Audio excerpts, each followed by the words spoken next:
আল্লাহ রাব্বুল আলামিন বলেন, ইন্নাল্লাযীনা ক্বালু রাব্বুনাল্লাহু সুম্মা ইসতাকামু তাতানাজ্জালু আলাইহিমুল মালায়েকা আল্লা তাখাফু ওয়ালা তাহজানু ওয়া আবশিরু বিল জান্নাতিল্লাতী কুনতুম তুআদুন।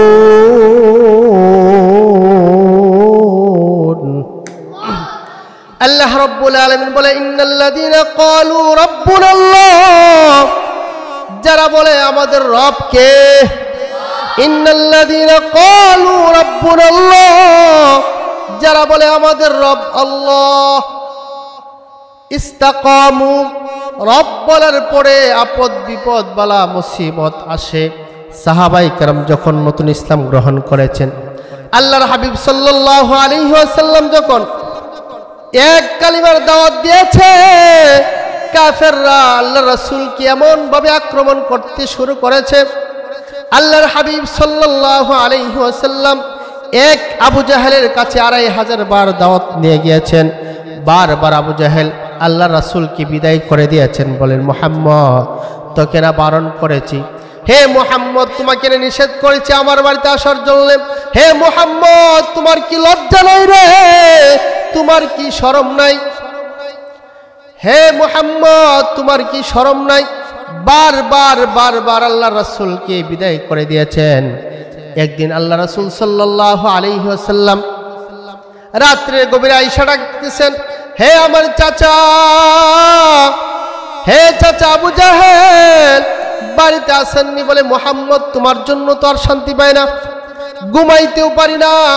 আবু জাহেল ঘর থেকে একটা লাঠি নিয়ে এসে আল্লাহ রাসূলের মাথার মধ্যে আঘাত করেছে। আল্লাহ রাসূল সাল্লাল্লাহু আলাইহি ওয়াসাল্লামের মাথা পিঠে রক্ত বের হয়েছে। আল্লাহ রাসূল সাল্লাল্লাহু আলাইহি ওয়াসাল্লামের মাথা থেকে রক্ত বের হচ্ছে। আল্লাহর হাবিব কারো কাছে বিচার দেয় নাই। আল্লাহ রাসূল সাল্লাল্লাহু আলাইহি ওয়াসাল্লাম রক্তগুলো মুছে পাহাড়ের দিকে চলে গেছে। পাহাড়ে গিয়ে সিজদায় পড়ে কাঁদতেছেন, আল্লাহ আমাকে শ্রেষ্ঠ নবী বানাইছো গো, শ্রেষ্ঠ কাজ দাওয়াতের কাজের দায়িত্ব দিয়েছো, দাওয়াত দিতে গিয়ে আমি রক্তাক্ত হয়েছি। আল্লাহর পয়গম্বর সাল্লাল্লাহু আলাইহি ওয়াসাল্লাম সিজদায় পড়ে কান্নাকাটি করতেছে। এই দিক দিয়ে আল্লাহ রাসূল সাল্লাল্লাহু আলাইহি ওয়াসাল্লাম চাচারা আল্লাহ রাসূলকে খুঁজতেছে, আমার ভাতিজার সন্ধান পাওয়া যায় না। এই দিক দিয়ে আল্লাহ রাসূল পাহাড়ে সিজদায় পড়ে কান্না করতেছেন। পাহাড়ে হিংস্র প্রাণীগুলো, ভাগগুলো, ভাল্লুকগুলো, হরিণগুলো পরামর্শ করে, দেখো তো আল্লাহ রাসূলের কে আছে, সংবাদ নিয়ে যাও, আল্লাহর পয়গম্বরের পরিবারকে জানায় দাও নবী ভীষণ অসুস্থ অবস্থায় সিজদায় পড়ে কাঁদে। ওই জঙ্গল থেকে হরিণী আইসা নবীর কান্না দেখা হরিণীরাও কাঁদতে আরম্ভ করেছে। একটা হরিণী সকলকে বক্তৃতা দিচ্ছেন আর ডাইকে বলতেছেন, হে হরিণেরা শোনো, হে হরিণেরা রে শোনো, শোনো, কাঁদলে হবে না, দেখো নবীর কে আছে, নবীর সংবাদটা তাদের কাছে পৌঁছায়া দাও। একটা হরিণ বলতেছে, আমি রাজি আছি, আমি আমার জীবন যদি চলে যায়, নবীর প্রেমে যদি আমার জীবন চলে যায়, আমার জীবন হবে ধন্য। ওই হরিণী বলতেছে, আমি রাজি আছি, নবীর বংশধরকে খবরটা জানানোর জন্য। এবার হরিণী চলে গিয়েছে। এই দিক দিয়ে আল্লাহ রাসূলের চাচা হযরতে হামজা তখন ইসলাম গ্রহণ করে নাই। হযরতে হামজা রাদিয়াল্লাহু তাআলা আনহু তীর নিয়ে বের হয়েছেন কি শিকার করার জন্য, হরিণ শিকার করার জন্য তীর নিয়ে বের হয়েছেন। অনেক খোঁজাখুঁজির পরে যখন হরিণী পাই নাই, তীর নিয়ে বাড়িতে চলে যাচ্ছেন। এমন সময় দেখে মরুভূমি ধুলিবালি উড়ে একটা হরিণ আসতেছে রে, পুরা জঙ্গল তন্ন তন্ন করলাম, হরিণ পাওয়া যায় না। আরেকটা হরিণ দেখা যায় ধুলাবালি উড়িয়ে হামজার দিকে আসতেছে। হামজা রাদিয়াল্লাহু তাআলা আনহু কি করলেন, তীর কি করলেন, পিট করলেন, তীর হরিণের গায়ে মারার জন্য প্রস্তুতি গ্রহণ করেছে। ইন দি মিন টাইমে হরিণ আল্লাহ রাব্বুল আলামিনকে ডাইকে বলে, আল্লাহ, নবীর খবরটা পরে যদি আমি মারা যাই আমার কোনো আপত্তি নাই, তোমার কাছে দরখাস্ত হলো আমার জবানটা তুমি খুলে দাও। আল্লাহু আকবার। এবার আল্লাহর পয়গম্বরের দোহাই দিয়ে যখন হরিণ আল্লাহর কাছে চেয়েছে, আল্লাহ জবানটা খুলে দিল। এবার হরিণ মানুষের ভাষায় কথা বলে, ডাক বলে, হামজা রে, আমার দিকে তীর মারিস না রে হামজা, আগে আমার কথা শোনো, এরপরে আমাকে মারো। হামজা তখন ইসলাম গ্রহণ করে নাই। হযরতে হামজা রাদিয়াল্লাহু তাআলা আনহু এই হরিণের মুখে মানুষের কথা শুই না কাঁপতে কাঁপতে হাত থেকে তীর পড়ে গেছে। হরিণী কাছে এসে বলে, হে হামজা, তোমার ভাতিজা মুহাম্মদ সাল্লাল্লাহু আলাইহি ওয়াসাল্লাম পাহাড়ে সেজদায় পড়ে কাঁদতেছে রে, নবীজির মাথা ফেটে গেছে, রক্ত বের হইতেছে। ও হামজা, যাও যাও, মুহাম্মদুর রাসূলুল্লাহকে তুমি নিয়ে আসো। এমন কথা বলার পরে হযরতে হামজা রাদিয়াল্লাহু তাআলা আনহু তীর আর তরবারি বাড়িতে রেখে উট অথবা ঘোড়া নিয়ে আল্লাহ রাসূলের কাছে দ্রুত পৌঁছে গেছে। পৌঁছে যাওয়ার পরে দেখে আল্লাহর হাবিব বসে বসে কাঁদতেছে। এমন সময় চাচা হামজা গিয়ে উপস্থিত। হে ভাতিজা মুহাম্মদ, আয় আয় আয়, আমার সাথে আয়, তোর বাবা মৃত্যুবরণ করেছে। কি হয়েছে? আমরা চাচারা তো এখনো বেঁচে আছি। বলে, চাচা তুমি এসেছো, আবু জাহেল দেখো আমাকে মেরে মাথা ফাটায় দিছে। হযরত হামজা রাদিয়াল্লাহু তাআলা আনহু আল্লাহর রাসূলকে উট অথবা ঘোড়ার পিছনে উঠানোর চেষ্টা করে, কারণ আমরা বাচ্চাদেরকে পিছনে উঠাই, বাচ্চাদেরকে পিছনে বসাই। আল্লাহ রাসূল সাল্লাল্লাহু আলাইহি ওয়াসাল্লামকে পিছনে বসাইয়া যখন উট অথবা ঘোড়াকে চাবুক মারে, উট আর ঘোড়া উঠে না। আরে কেন ভাই উঠবেন? কারণ রহমতুল লিল আলামিনের চাচা যে হোক না কেন, আরে রহমতুল লিল আলামিনের কারণে সবাই দুনিয়াতে আগমন করেছে, ঠিক কিনা? ওই উট বলতেছে, না না না, এই বেয়াদবি আমি বরদাস্ত করতে পারবো না। নবীজি পিছনে থাকবে আর তুমি সামনে থাকবে, এটা আমি বরদাস্ত করতে পারবো না। বারবার আঘাত করতেছে, উট উঠিস নাকি। কিন্তু আল্লাহ রাসূল সাল্লাল্লাহু আলাইহি ওয়াসাল্লাম দয়ার নবী, মায়ের নবী, তিনি বুঝতে পেরেছে। ডাক দিয়ে বলে, চাচা যান, মাইন্ড করবেন না, আমাকে একটু সামনে বসায় দেন। যেই মাত্র আল্লাহ রাসূলকে সামনে বসাইছে, হযরত হামজা রাদিয়াল্লাহু তাআলা আনহু তখন ইসলাম গ্রহণ করে নাই। যেই মাত্র সামনে বসায় দিছে, হযরত হামজা বলে, আমার উটটা ছিল দুর্বল, আল্লাহ রাসূলকে বসানোর সাথে সাথে কয়েক মিনিটের ব্যবধানে আমাকে পৌঁছে দিয়েছে। আল্লাহু আকবার। বাড়িতে আসার পরে ভাতিজাকে হযরত হামজা রাদিয়াল্লাহু তাআলা আনহুর স্ত্রী সুন্দর করে গোসল করাইয়া আল্লাহ রাসূলকে খাবার খাওয়ালেন এবং হামজা রাদিয়াল্লাহু তাআলা আনহু তরবারি নিয়ে আবু জাহেলের কাছে চলে গেছে। আবু জাহেল, কই, বাড়ি থেকে বের হয়ে আসো। ডাক দিয়ে বললেন, হে আবু জাহেল, আয় আয় আয়, আমার ভাতিজাকে কেন মারলি রে? তুই কি ভুলে গেছিস আমরা চাচারা মরে গেছি? আয় আয় আয়। আসার পরে তরবারি উপর পিঠ দিয়ে আঘাত করেছে। আবু জাহেলের কল্লা ফেটে গিয়ে রক্ত বের হয়েছে। এই দিক দিয়া হযরত হামজা বাড়িতে চলে যাওয়ার পরে বলেন, হে ভাতিজা মুহাম্মদ, আর কান্দিস না রে, তোমার মায়ের প্রতিশোধ আমি গ্রহণ করেছি। আল্লাহু আকবার। এতটুকু রাসূলের প্রতি মায়া দেখানোর কারণে হযরত হামজা রাদিয়াল্লাহু তাআলা আনহু ইসলাম গ্রহণ করেছেন এবং তিনি মুসলমান হওয়ার পরে তিনি শাহাদাতের সুদা পান করেছেন। আল্লাহু আকবার। সেজন্য আল্লাহ বলেন, ইন্নাল্লাযীনা ক্বালু রাব্বুনাল্লাহ সুম্মা ইসতাকামু, যারা বলে আমাদের রব আল্লাহ, আল্লাহর পথে এবং মতে চললে বাধা আসবে। ওই জমানায় যেমন সাহাবীরা দাওয়াত দিতে গিয়েছিল, সাহাবীদের উপর কাফেররা অতর্কিত হামলা চালিয়েছিল। আল্লাহর পয়গম্বর সাল্লাল্লাহু আলাইহি ওয়াসাল্লাম নানার দেশ তায়েফ দেশে যখন গিয়েছিল, তায়েফ দেশে যাওয়ার পরে তায়েফবাসীদের কাছে আশ্রয় চেয়েছিল, হে তায়েফবাসীরা, আমাকে বিশ্বাস করনি, আমি সত্য ধর্ম তোমাদের কাছে পেশ করতেছি, তোমরা মানবানি। ওই মক্কা তখন ওই এলাকার লোকেরা, তায়েফ দেশের লোকেরা বলতেছে, মুহাম্মদ পাগল, মুহাম্মদ পাগল হয়ে গেছে রে, পাগলের জায়গায় আমাদের তায়েফ হবে না, বাচ্চাদেরকে আদেশ করেছে মুহাম্মদকে পাথর নিক্ষেপ করতে করতে আমাদের তায়েব দেশ থেকে তাড়িয়ে দাও। এই দিক দিয়ে আল্লাহ রাসূলকে পাথর মারতে মারতে আল্লাহ রাসূলের সারা গায়ে ক্ষতবিক্ষত হয়ে গেছে। এরপরেও রাসূল বদদুয়া করেন নাই। এই কথাটাই আল্লাহ রাব্বুল আলামিন বলেছেন, ইন্নাল্লাযীনা ক্বালু রাব্বুনাল্লাহ সুম্মা ইসতাকামু তাতানাজ্জালু আলাইহিমুল মালাইকাতু আল্লা তাখাফু ওয়া লা তাহজানু ওয়া আবশিরু বিল জান্নাতিল্লাতী কুনতুম তুআদুন। আল্লাহ রাব্বুল আলামিন বলে, ঈমান আনার পরে যত নির্যাতন নিপীড়ন জুলুম এসেছে, জুলুম আসার পরেও কুফরি বরণ করে নাই, কাফের হয়ে যায় নাই, ইস্তেকামত থেকেছে। ইস্তেকামত থাকার পরে আসমান থেকে ফেরেশতা নাজিল হয়েছে। ফেরেশতা এসে বলে, আল্লাহ তাখাফু ওয়া লা তাহজানু, হে আল্লাহর বান্দা তোর কোনো ভয় নাই, চিন্তা নাই। আল্লাহু আকবার। আল্লাহ তাখাফু ওয়া লা তাহজানু ওয়া আবশিরু বিল জান্নাহ, এমন একটা জান্নাতের সুসংবাদ গ্রহণ করো। এই জন্য তো সাহাবায়ে কেরাম যখন নির্যাতন ভোগ করেছে তত আল্লাহর নাম বেশি লওয়ার কারণে আল্লাহর মজা তারা পেয়েছে। সেই জন্য আল্লাহর পয়গম্বরের সাহাবী হযরত বেলাল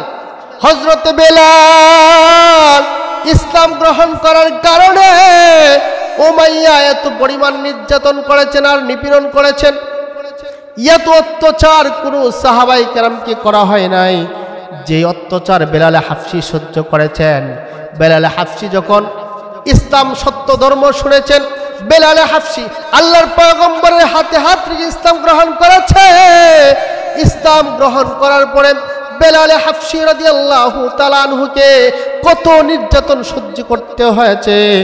উমাইয়া যখন শুনল বেলাল হাফসি রাদিয়াল্লাহু তাআলা আনহু ইসলাম গ্রহণ করেছে, কালিমার মালা পড়েছে, তখন উমাইয়া মানুষদেরকে আদেশ দিয়ে দিয়েছেন, আমার গোলামকে যেখানে পাইবা সেখানেই গণদোলাই দিবা। এত পরিমাণ কষ্ট বেলাল হাফসি করেছেন। শেষ পর্যন্ত বেলাল হাফসিকে লোহার পোশাক পরাইয়া উত্তপ্ত ধুলাবালির মধ্যে হেসরাইছেন, টানা হেসরা করেছেন। এবং শুধু তাই নয়, বিশাল বড় পাথর হযরতে বিলালের বুকে রেখে দিছে রে। বিলাল বলে, আমার জীবন যায়। এমন অবস্থাতেও বিলাল আহাদ আহাদ উচ্চারণ করেছে, আমার আল্লাহ এক, আমার আল্লাহ এক। যত আঘাত করবি আমি আল্লাহর তত গুণগান গাইব। বিলাল হাফসি বলে, উমাইয়া রে, এমন একজনের কালিমা গ্রহণ করেছি, বাঁচলে গাজী মরলে শহীদ, আমরা মরলে শহীদ হয়ে যায়, অসুবিধা নাই। ও উমাইয়া, আমাকে কত আঘাত করবা। সর্বশেষ বিলাল হাফসি রাদিয়াল্লাহু তাআলা আনহু জিহ্বার মধ্যে পেরাক ঢুকায় দিছে যেন বিলাল জিকির করতে না পারে। শুধু তাই নয়, শুধু তাই নয়, পূর্বের জমানার ঘটনা। ফেরাউনের দাসী ছিল মাশেতা, তার নাম। ফেরাউনের একজন দাসী ছিল, বাদী ছিল, তার নাম ছিল মাশেতা। ওই মাশেতা আল্লাহর এত পাগল ছিল, মুসা আলাইহিস সালামের উপর ঈমান এনেছিল, আল্লাহ রাব্বুল আলামিনের প্রতি ঈমান এনেছিল। ওই মাশেতা বসে তো আল্লাহর নাম নেই, দাঁড়াই তো আল্লাহর নাম নেই, খাইতে গেলে আল্লাহর নাম, বসতে গেলে আল্লাহর নাম। মাশেতা একদিন ফেরাউনের মেয়ের চুল আশ্রাইতে ছিল, মাথা বিলি করতেছিল। এমন সময় মাশেতার হাত থেকে চিরুনিটা জমিনে পড়ে যায়। মাশেতা উঠানোর সময় বলে, বিসমিল্লাহির রহমানির রহিম। মাশেতা বিসমিল্লাহ বলে উঠাইলেন এবং ইন্না লিল্লাহি ওয়া ইন্না ইলাইহি রাজিউন পড়লেন। এই কথা শোনার পরে ফেরাউনের মেয়ে বলতেছে, তুমি কার কথা বললাম? আমার বাবা হলো সবচেয়ে বড় খোদা, নাউজুবিল্লাহ। মাশেতা বলে, না না না, তোমার বাবার রব যিনি, তোমার বাবার প্রতিপালক যিনি, আমারও রব তিনি। তোমার বাবা সবচেয়ে বড় খোদা হতে পারে না, তোমার বাবাকে আমি খোদা বলে মানি না। এই কথা বলার পরে ফেরাউনের মেয়ে ফেরাউনের কাছে সংবাদ পাঠাইছে, আব্বা তোমাকে তোমাকে প্রভু বলে স্বীকার করে না মা সেতা। তখন কি করলো, মা সেতাকে হ্যান্ডক্যাপ পরাইয়া ফেরাউনের সামনে নিয়ে গেল। ফেরাউন এবার বলতেছে, বলো আনা রব্বুকুমুল আলা, আমার চাইতে ক্ষুধার নাই। তখন মা সেতা বলতেছে, না না না, আরে তোমার ক্ষুধা যিনি, আমারও ক্ষুধা তিনি, আল্লাহু আকবার। বলতেছেন, হে ফেরাউন, তুমি কিসের ক্ষুধা? তুমি তো অসুস্থতাও দিতে পারো না, সুস্থতাও করতে পারো না। তুমি অসুস্থ হইলে তোমারটাও ভালো করতে পারো না, তুমি ক্ষুধা হতে পারো না।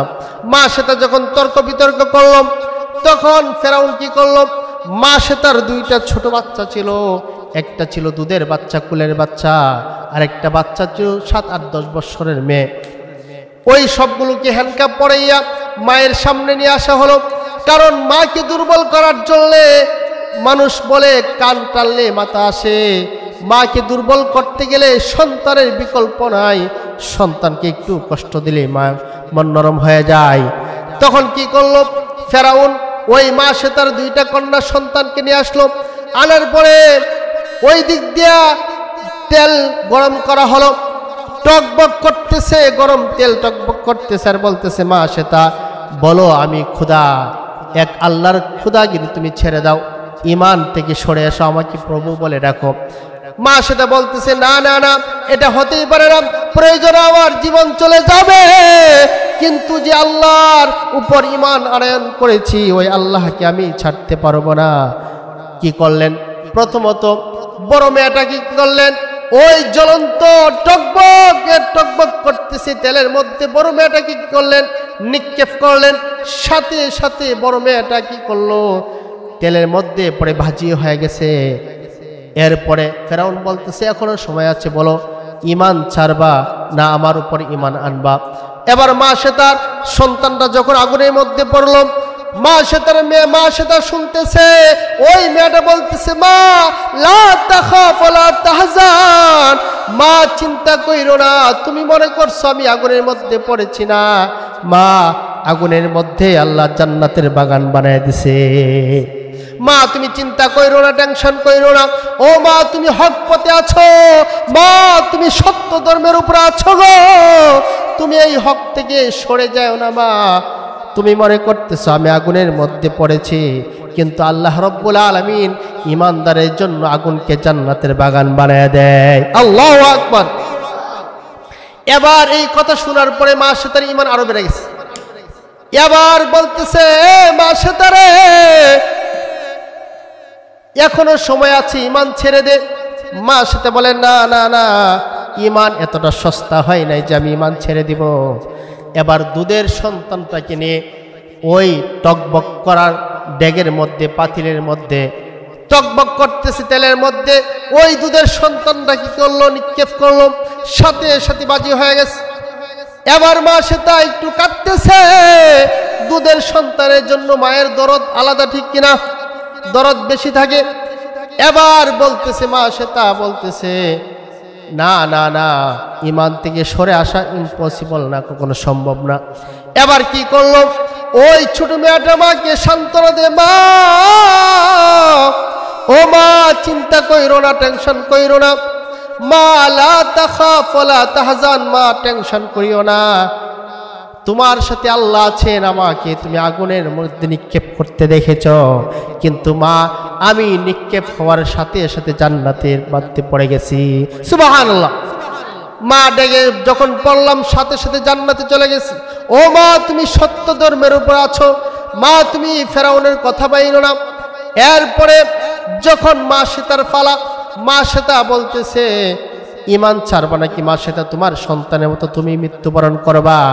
মা সেতা বলে, যেহেতু আমার দুইটা সন্তান আমার চোখের সামনে চলে গেছে, আমি মা সেতাও বাঁচতে চাই না, কিন্তু তোমার মতো ফেরাউনের উপর ইমানও আনতে চাই না। সুবহানাল্লাহ। এবার যখন নিক্ষেপ করব, মা সেতা বলতেছেন, হে ফেরাউন, আমার শেষ একটা আবদার হলো, যখন আমি মৃত্যুবরণ করব, আমাদের মেয়ে, আমার দুইটা মেয়ে এবং আমাকে একই জায়গায় দাফন করবা, আমাদের হাড্ডিগুলো একই জায়গায় দাফন করবা। এবং যখন মা সেতাকে আগুনে নিক্ষেপ করবে, মা সেতা চোখ দিয়ে পানি পড়তেছে, তখন ফেরাউন বলতেছে মা সেটা ভয় পেয়ে গেছে রে, আমার কাছে নিয়ে আস। মা সেটাকে বলে মা সেটা বুঝছি তোমার দুইটা সন্তান তোমার চোখের সামনে চলে গেছে, তুমি এটা দেখার পর হয়তো বা তুমি ইমান থেকে একটু সরে এসেছ, তুমি কাঁদতেছ। মা সেটা বলে না না, এই জন্য আমি কাঁদি না। আরে আমি যে কাঁদতেছি, আরে আল্লাহ আমাকে একটা জীবন দিয়েছে রে, একটা জীবন দিয়ে আল্লাহকে কেমনে প্রমাণ করব যে আমি আল্লাহকে ভালোবাসি? যদি আমার 100 জীবন থাকতো, আমি 100 জীবন দিয়ে প্রমাণ করতাম আমি আল্লাহকে কত ভালোবাসি। আল্লাহু আকবার। 100 জীবন দিয়ে আমি প্রমাণ করে দিতাম আল্লাহকে কতবার আমি ভালোবাসি। মা সেটা যখন আগুনের মধ্যে নিক্ষেপ করা হলো, সেকেন্ডের মধ্যে বাজি হয়ে গেছে। 2 মেয়ে এবং মা সহ এক জায়গায় দাফন করা হয়েছে। আল্লাহ রাসূল সাল্লাল্লাহু আলাইহি ওয়াসাল্লাম যেদিন মেরাজে গিয়েছিলেন, ওই জায়গায় যেই জায়গায় মা সেটা এবং তার মেয়ে সন্তানের কবর ছিল, ওখান থেকে জান্নাতের খুশবু আসতেছিল। আল্লাহর পয়গম্বর বলতেছেন জিব্রাইল, জান্নাত কি আমার অনেক কাছে কিনা? কারণ জান্নাতের সুঘ্রাণ আমি পাইতেছি। জিব্রাইল আলাইহিস সালাম বলে ইয়া রাসূলুল্লাহ, না না না ইয়া রাসূলুল্লাহ, এটা জান্নাতের সুঘ্রাণ না। ওগো আল্লাহর পয়গম্বর, ইয়া রাসূলুল্লাহ, ইয়া হাবিবাল্লাহ, গো নবীজি, এটা হলো ওই ফেরাউনের দাসী, যেই দাসী নিজের জীবন দিয়েছে কিন্তু ঈমান দেয় নাই, ওই দাসীর কবর থেকে জান্নাতের সুঘ্রাণ আসতেছে। আল্লাহু আকবার। শুধু কি তাই না, ফেরাউনের স্ত্রী ছিল, নাম ছিল আসিয়া, ঠিক না? রাসূলের দুধমা, মুসা আলাইহিস সালামের দুধমা ছিলেন। মুসা আলাইহিস সালাম ওই আসিয়ার দুধ খেয়ে তিনি লালন পালন হয়েছিলেন, আসিয়ার গড়েই তিনি লালন পালন হয়েছিলেন। যে মুসাকে ঠেকানোর জন্য ইউযাব্বিহুনা আবনাআকুম ওয়া ইস্তাহয়ুনা নিসাআকুম, যে মুসাকে ঠেকানোর জন্য শত শত শিশু সন্তানকে ফেরাউন হত্যা করেছিল, ওই মুসাকে ফেরাউনের ঘরে আল্লাহ তাআলা লালন পালন করেছিল। আল্লাহু আকবার। এবার আসিয়ার ঘরে লালন পালন হয়েছে। মুসা আলাইহিস সালাম যখন ছোট মানুষ ছিল, তখন এত সুন্দর সুন্দর সুঠাম দেহের অধিকারী ছিল, যেই দেখতো সুন্দর বাচ্চাদেরকে সকলে কোলে নিয়ে আদর করে, ঠিক কিনা?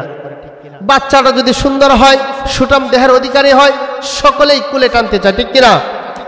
এবার মুসা আলাইহিস সালামের আকৃতি দেখে ফেরাউন কোলে নিতে চাইছিল।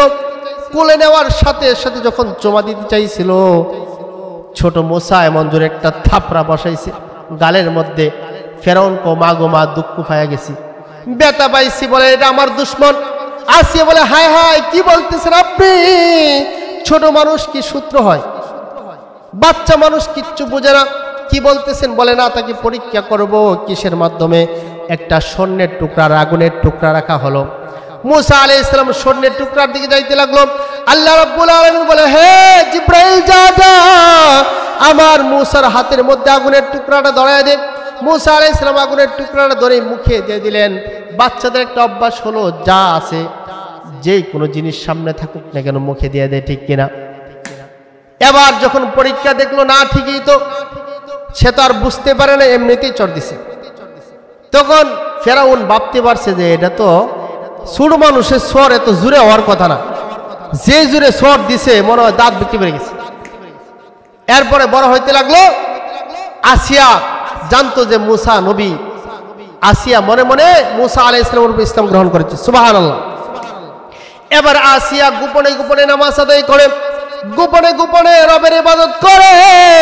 হঠাৎ করে একদিন নামাজরত অবস্থায় দেখে ফেলেছে ফেরাউন। এবার বলতে, আসিয়া রে, ইসলাম ছাড়বি না জীবন দিবি?